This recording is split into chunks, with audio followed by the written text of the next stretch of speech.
नमस्कार, मैं कीर्तिश अग्रवाल और आप देख रहे हैं न्यूज़। आइए शुरुआत करते हैं सुर्खियों। सोनाक्षी सिन्हा और जहीर इकबाल की शादी का बिहार के पटना में हो रहा है विरोध।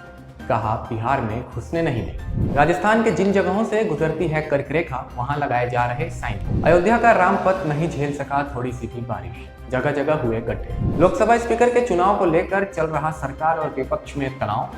ओम बिरला के विरुद्ध उतरे के सुरेश। मंत्रियों से इनकम टैक्स भरवाने जैसे मध्य प्रदेश सरकार ने लिए कई बड़े फैसले। सांसद बनने के बाद कंगना ने शेयर किया अपनी पहली फिल्म इमरजेंसी की रिलीज डेट। असदुद्दीन ओवैसी ने लोकसभा में सांसद की शपथ लेने के बाद लगाया जय फिलिस्तीन का नारा। अब खबरें विस्तार से। बॉलीवुड के दिग्गज एक्टर और बिहारी बाबू से मशहूर फिल्म अभिनेता शत्रुघ्न सिन्हा की बेटी सोनाक्षी सिन्हा ने एक्टर जहीर इकबाल से शादी की। इस शादी को लेकर पटना में विरोध वाला पोस्टर लगाया गया है। इस पोस्टर को हिंदू शिव भवानी सेना की ओर से लगाया गया और लिखा है कि सोनाक्षी सिन्हा को बिहार में घुसने नहीं देंगे। हिंदू शिव भवानी सेना का दावा यह है कि सोनाक्षी सिन्हा और जहीर इकबाल की शादी लव जिहाद को बढ़ावा देने वाली है, पूरे देश का इस्लामीकरण करने की कोशिश है। साथ ही साथ शत्रुघ्न सिन्हा को सलाह देते हुए ये भी कहा गया है कि शादी के फैसले पर पुनः विचार करें, नहीं तो अपने बेटे लव और कुश अपने घर रामायण का नाम तुरंत बदल दें। हिंदू शिव भवानी की ओर से पोस्टर लगाने वाले ने अपना नाम लव कुमार सिंह उर्फ रुद्र बताया है। कर्क रेखा यानी ट्रॉपिक ऑफ कैंसर भारत के 8 राज्यों से होकर गुजरती है। राजस्थान की बात करें तो यह सिर्फ बांसवाड़ा और डूंगरपुर जिले से गुजरती है। हालांकि दोनों जिलों के किस एरिया को यह छूती है, इसकी जानकारी कभी लोगों को होगी। अब बांसवाड़ा प्रशासन ने इसको लेकर बड़ी तैयारी की है।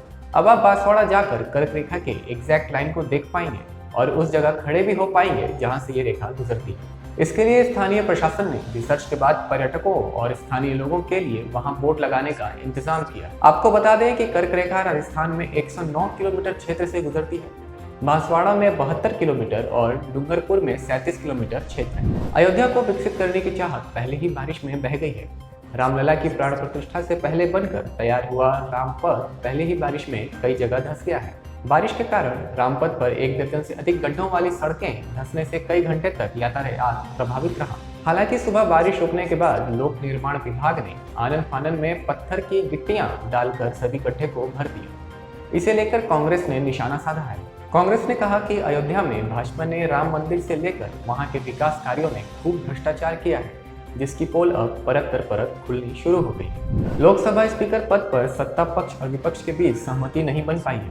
एनडीए की ओर से ओम बिरला ने नामांकन भरा, वहीं विपक्ष की ओर से के सुरेश केरल के कांग्रेस के सांसद हैं और 8वीं बार चुनकर लोकसभा पहुंचे हैं। आंकड़ों को देखते हुए साफ है कि स्पीकर पद पर चुनाव की स्थिति में एनडीए का दावा मजबूत है, लेकिन इंडिया अलायंस को लगता है कि उसके पास अपनी ताकत दिखाने का सही मौका है। इसलिए उसने डिप्टी सीएम का पद देने की शर्त न पूरी होने पर कैंडिडेट को ही उतार दिया है। गौरतलब है कि लोकसभा में एनडीए को करीब 290 सांसदों का समर्थन प्राप्त है। यही नहीं, अकाली दल समेत कई अन्य छोटे दलों और कुछ निर्दलियों का समर्थन भी सरकार को मिलने की उम्मीद है।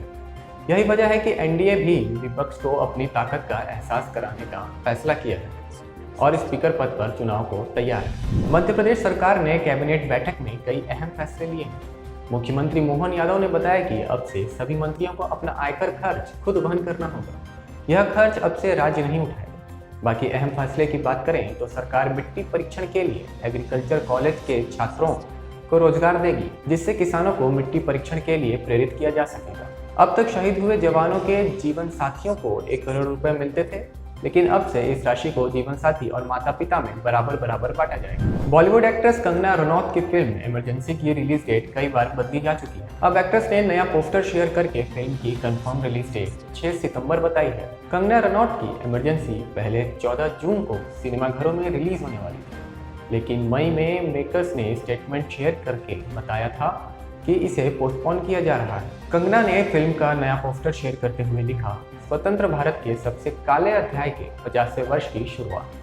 कंगना न सिर्फ फिल्म में लीड रोल में नजर आएंगी, बल्कि उन्होंने फिल्म को डायरेक्ट भी किया।